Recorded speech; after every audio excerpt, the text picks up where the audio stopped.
सलाम नमस्ते सत श्री अकाल, मैं हूं रजा और आप देख रहे हैं रजा ग्राफिक की middle east special detail report. खास रिपोर्ट है। वादा किया था आपसे कि और भी खबरें लेके आने वाला हूं। नए साल में बहुत सारी नई और बड़ी खबरें हैं, लिहाजा ममदानी जानते होंगे, मुझे एक्सप्लेन करने की जरूरत नहीं है।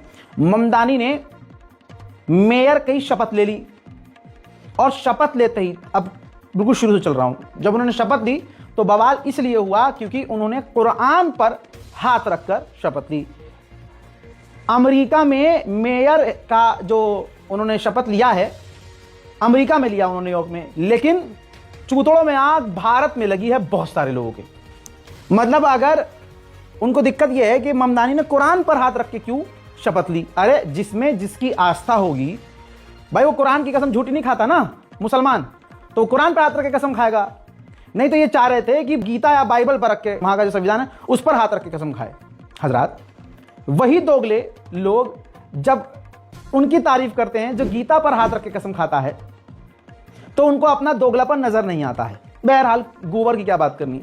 बहरहाल ममदानी ने कुरान पर हाथ रख के जो है मेयर की शपथ ली और उसके बाद जो पहला जो काम किया उसने, जो ममदानी से पहले इजराइल का समर्थक मेयर था न्यूयॉर्क का, उसने कई सारे कानून बदले थे।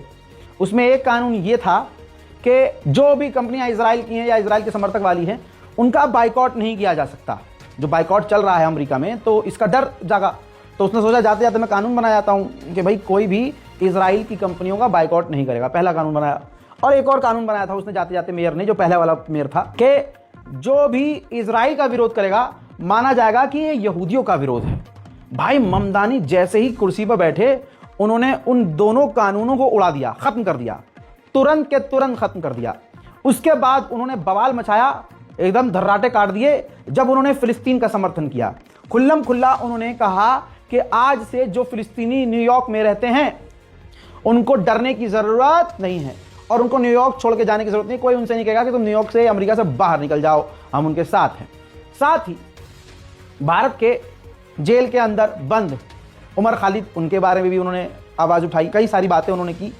इसकी वजह से भारत में ममदानी, अब ममदानी का तो कुछ उखाड़ नहीं पाएंगे, ममदानी का तो कुछ कर नहीं सकते ये, तो अब ये क्या करेंगे देखिएगा आप, ममदानी के नाम पर ये भारत के मुसलमानों पर हमला करेंगे। वही समझ रहे हो आप।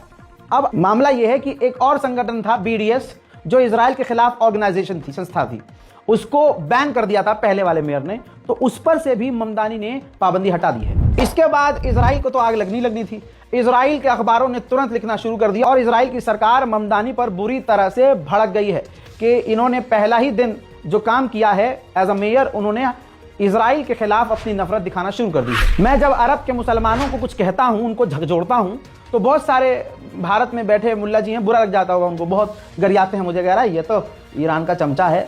अरे भाई, मुझे चमचा कहो या प्लेट कहो, औकात तुम्हारी ये है कि आज तुम्हें मुंह छुपाना पड़ेगा इस खबर के बाद।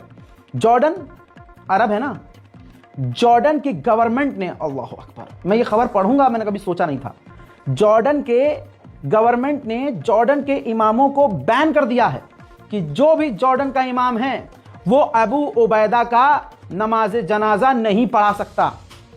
यह है अरब और अरब की असलियत। बजाते रहो अरब के नाम पे ताली, अरब अरब, हाँ उसको ही, अरब को ही देखकर आप ईद मनाओ। स्पेन भी बड़ा काम कर रहा है। स्पेन यूरोपीय यूनियन पर दबाव डाल रहा है कि इजराइल पर पाबंदी लगाओ, तमाम वो इंसानियत के खिलाफ काम कर रहा है। उधर भाई साहब जो तुर्की के राष्ट्रपति हैं रजब तैयब एर्दोगान, भाई वो फ्रंट पर आके खेल रहे, मजा आ गया।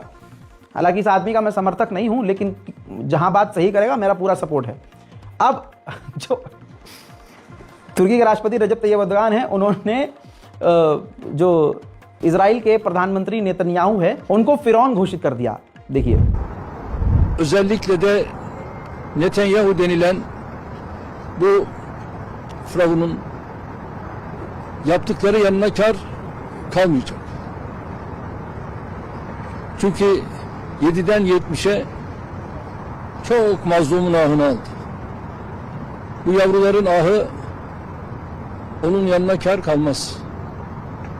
Televizyon ekranlarında o çadırdan başka her şeye benzeyen rüzgarların, yağmurun, çamurun içindeki o yavruların hali herhalde onların ahı Netanyahu'ya kar kalmaz.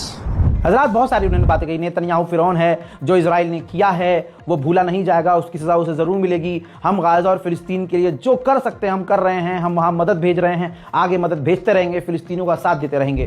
वहीं इजराइल के एक और फौजी ने अपने आप को खुदा, हाँ बोल नहीं सकते ना, वो बैन है जुमले, तो आप देख सकते हैं कि इजराइल को ही अपनी बड़ी बड़ी मुसीबतों से दो चार होना पड़ रहा है और उस खबर को वो छुपा रहा है। 2 साल की जंग के बाद इजराइल कहाँ पहुंचा है? दुनिया की नज़र में गिर चुका है, जीडीपी को तगड़ा नुकसान पहुंचा है, इजराइल का टूरिज्म खत्म हो चुका है, इजराइल की असलियत दुनिया के सामने आ चुकी है, इजराइल से अब कोई प्यार नहीं करता उनको छोड़कर। हालत यह है कि इजराइल की 32% आबादी 2 साल की जंग के बाद, इजराइल की 32% आबादी को मेंटली डिस्टर्बेंस है और उनको हेल्थ, दिमागी तौर से वो परेशान है, उनकी हेल्थ काफ़ी वीक हो चुकी है और दिमागी तौर से वो प्रेशर में है जिनको ट्रीटमेंट की ज़रूरत है। और ये इजराइल की रिपोर्ट है। मैंने आज एक वीडियो में, पता नहीं किस वीडियो में, लेकिन एक जुमला इस्तेमाल किया था, वो भी पक्का है, पक्का हो गया कि यूएई इलाके में एक नया इजराइल है। मुसलमान भेष में, अरब के भेष में एक इजराइल है यूएई। सोचिए, इजराइल ने सोमालिया के टुकड़े किए और सोमालिया लैंड को मान्यता दे दी। सारी दुनिया ने विरोध किया, तमाम अरब देशों ने नाराजगी जताई, क्योंकि सोमालिया अरब देश है भाई, उनका भाई है। लेकिन यूएई चुप रहा और बिना कुछ कहे इस हराम के जने ने, यूएई की गवर्नमेंट ने क्या किया, ये रहा स्क्रीनशॉट आपके सामने।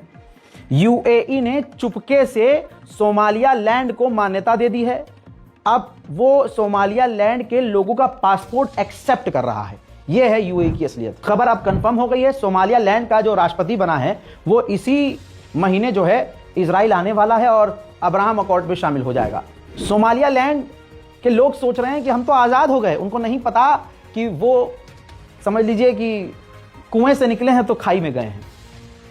मतलब सर दर्द की दवा खाकर बवासीर ले लिया है। अब आपके सामने तस्वीर देखिए, जो अमेरिका की मिडिल ईस्ट के फौज के कमांडर हैं, यानी सेंटोम के कमांडर, वो सोमालिया लैंड पहुंचे हैं। उनका वीआईपी तरीके से स्वागत किया गया है। जाहिर सी बात है, सोमालिया लैंड को करना पड़ेगा। अब आज मोहम्मद रजा की बात को लिख लीजिएगा, सोमालिया लैंड एक देश कम, अमेरिका और इजराइल का मिलिट्री बेस ज्यादा होगा और कुछ महीने और कुछ साल के बाद आप देखेंगे कि सोमालिया लैंड की आवाम खुद अमेरिका और इजराइल से परेशान होगी। उधर सऊदी अरब ने यमन पर एक बार फिर से बड़ा हमला किया है। लगातार वो हमले कर रहा है। यमन में यूएई के समर्थक वाले एसटीसी के ऊपर वो हमला कर रहा है। बड़ा हमला हुआ है, एसटीसी का बड़ा नुकसान हुआ है, भगदड़ मच गई है। अब इस हमले के बाद आधिकारिक बयान आया है यूएई का। फट के 4 हो गई है चचा की। यूएई ने आधिकारिक तौर पर ऐलान किया है कि हमने यमन के अंदर से अपने तमाम फौजियों को निकाल लिया है। अब जो लोकल एसटीसी के लड़ाकू हैं, जो वहां यमन के समर्थन से घुसे थे, उनका अलग है कहना कि हम तो यहां पर हैं, लेकिन यूएई अपनी फौज को निकाल चुका है। सऊदी अरब ने जो पिछले 48 घंटे में हवाई हमले किए हैं, बताया गया है कि इसमें 20 लोग मारे गए हैं, वही लड़ाके जो घुसे थे। अगर कोई लोकल या निर्दोष मारा गया है उसके बारे में तो बाद में जानकारी आएगी, लेकिन मरने वालों की संख्या 20 हो गई है। सऊदी अरब अभी भी यमन पर हमले कर रहा है, यहां तक कि यमन के समर्थन में और यूएई के खिलाफ बिल्कुल खूंखार तरीके से सऊदी अरब सामने आ गया है। यमन के समर्थन में, यमन के बेहद करीब सऊदी अरब ने अपनी नेवी तक तैनात कर दी है। अब एक कदम दूर है यूएई और सऊदी अरब। अब आगे कदम बढ़ा तो डायरेक्ट यूएई और सऊदी अरब के बीच जंग हो सकती है। ऐसे में तुर्की बीच में कूदा है और तुर्की यूएई और सऊदी अरब के बीच मीडिएशन करवाने की कोशिश कर रहा है। दोस्तों, डोनाल्ड ट्रंप से मिलने नेतन्याहू पहुंचा था और अपने कई मकसद में कामयाब हो गया है। एक मकसद उसका यह था कि ट्रंप को समझाए कि जो आप बार बार तुर्की को सपोर्ट कर रहे हैं कि हां गाजा के अंदर तुर्की की फौज जाए, ऐसा ना कीजिए। अब ट्रंप ने ऐलान किया है कि तुर्की की फौज गाजा नहीं जाएगी, लेकिन इजिप्ट और जॉर्डन में तैनात रहेगी मदद के लिए। यूएन ने आधिकारिक तौर पर बताया है कि यूएन की जो अंतर्राष्ट्रीय फौज तैनात है लेबनान में, इजराइल की फौज ने उस अंतर्राष्ट्रीय फौज पर फायर किया है। हजरात, जो जोलानी, आपका पसंदीदा जोलानी, इजराइल पर भरोसा करता है और इजराइल को उसने अपना कई इलाका दे दिया है और आज अपना पिछवाड़ा दिखाता है, इजराइल को पीठ दिखाता है कि हम नहीं लड़ेंगे मामू, आपसे नहीं लड़ेंगे। जहां वो इजराइल से डील करने के लिए जोलानी तड़प रहा है, ये देखिए, इजराइल के ऑफिशियल, इजराइल का मिनिस्टर इजराइल के चैनल पर बैठकर बोल गया कि जोलानी आईएसआईएस दाइश संगठन का मेंबर है और जोलानी से जंग यानी सीरिया से जंग टाइम का मैटर है, बस टाइम की बात है।